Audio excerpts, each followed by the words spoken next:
And joining me now is Gretchen Carlson, author of Getting Real and host of The Real Story on Fox News. Gretchen, it's so great to have you here. It's so great to see you again, Wendy. That's right. We go way back. Well, not way back, but we were in a movie together. We were. Called Persecuted, yes. which is now out on DVD.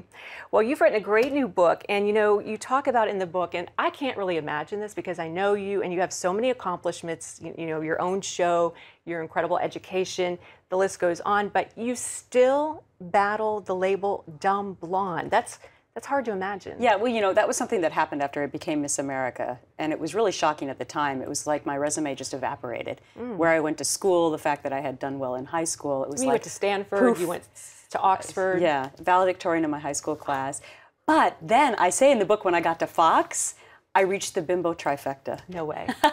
Well, I was already a natural blonde, former Miss America, and now I'm at Fox. And I say it tongue-in-cheek because I say in the book that when people don't want to debate you on the smart issues, it's just easier to call you a dumb blonde. I don't worry about it for myself. My skin got thick a long time ago. I tell all these stories in the book as inspiration for our young people because in this age of social media, it's so serious when kids are taking these anonymous comments as serious as they are. And I want them to know that I'm out there believing in them and that they should not take them seriously. Right. Don't look at them, walk away. Well, let's talk about Miss America. You were Miss America in 1989. Yes. And you've always believed in hard work and not having lucky breaks. I mean, we all love lucky breaks, but you worked hard for this. And the headline, though, said, Blimpo becomes Miss America. Is that really true? Well, here's the thing. I was a fat kid growing up, and so I learned to build my self-esteem from the inside out, which actually turned out to be a blessing. And I wanted to date this guy when I got to high school. And I overheard him in the hallway saying, she's a really nice girl, but she's too fat. Oh my goodness. So that day, I went on a diet. And after I achieved my goal through my violin talent of becoming Miss America, I was just trying to be real and honest in the first press conference to inspire young girls that you can do it too.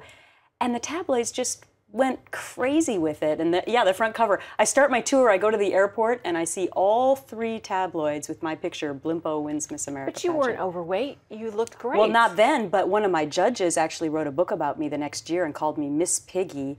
And chunky throughout. I weighed 108 pounds. It was the thinnest that I'd ever been in my whole life, which again is a message about how people just feel so comfortable in degrading women no matter what. And that's why I'm sharing this in this book, to inspire women to keep going no matter what. Well, you still got the crown. They can't take that away. Well, you started working as a reporter, and then we're covering politics, and that was kind of tough because there weren't that many women covering politics when you first started out. You later got married, and then you got fired. Right. Well, many times people think that national news anchors have never had any problems in their life. Sure. And I chronicle many of my struggles in this book. The first and foremost was getting fired the week after I got married and being told by my boss at the time, well, you'll be fine now that you have a husband. Oh. Which was wrong and also stripped me totally of my self-identity. Hardest year of my life, thanks to the foundation that I have of faith in my life that got me through that year. But the lesson is, look, you need to network, go back to every person you've ever known in your life and ask for help. And sometimes you have to take a step back and go to a job that maybe you don't love at first and work triply hard to get back into the game. How did you get back in? Well, so that's what I did, Yeah. but it was a really difficult year. Ironically, the boss in Cleveland where I had been fired, not the one who said that to me, she ended up moving on to Dallas to a new job, and she hired me. Because she still, Dallas. Great market. It was a great market. I loved living there, and she still believed in me. And they love blondes in Dallas. Yeah, I didn't get that as much there. You're right. Right. Well, it's awesome that you landed on your feet, and then you went on to have children, and now you have your own show on Fox News. Of course, you were with Fox and Friends for many years. 8 years. Oh, we loved. I mean, it was so hard when you left, really, because we were used to waking up with you. Yes. But now, for about 2 years, you've had your own show. Gretchen, what is that like? That doesn't happen for everybody. Well, it was such a great professional opportunity that it was hard to say no to it.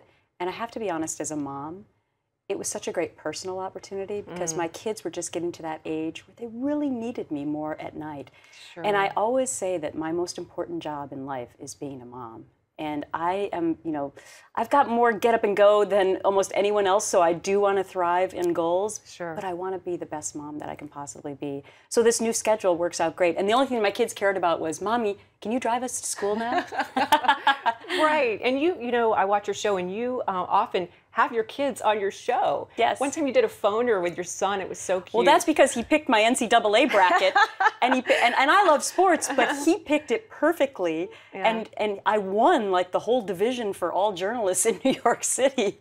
So I had to have him on the show to give him the credit. Well, I know the viewers love that. And your faith, you were raised a Lutheran. I was. And how has your faith helped you really in every aspect of your life? It is my foundation. You know, as journalists, we're supposed to ask a lot of questions. Right. It's the one thing I don't question in life, and I feel so blessed that I don't. But my grandfather was a Lutheran minister, and so I grew up in the church. It's been part of my life for forever. And my husband and I now teach Sunday school together Oh, wow. for our own children. So we're trying to pass along the same values that I was so grateful to have as a child to our children as well in a much more difficult world. And I think that that's the greatest gift you can give kids. And secondarily, the last chapter in my book is to whom much is given, much is expected from Right. Luke. Giving back and teaching our kids that lesson. It's not all about them. Well, your faith comes through, even, that it gives you something special, that you don't see in every national network news anchor. Well, thank you, because I get a lot of criticism for it. And I'm one of the very few national news anchors who feels comfortable talking about my faith on the air. And guess what? I'm going to continue to do it. Amen, sister. Well, your book is called Getting Real, and so we have to ask you, how would you describe the real Gretchen Carlson? The real Gretchen Carlson wears no makeup, puts her hair in a ponytail, spends time going to soccer, hockey, and piano lessons on the weekends with her kids, and teaching Sunday school. And I hope that I'm still the same little girl that I was growing up in Minnesota and that I haven't changed at all. Well, this is a great book, and people need to get it.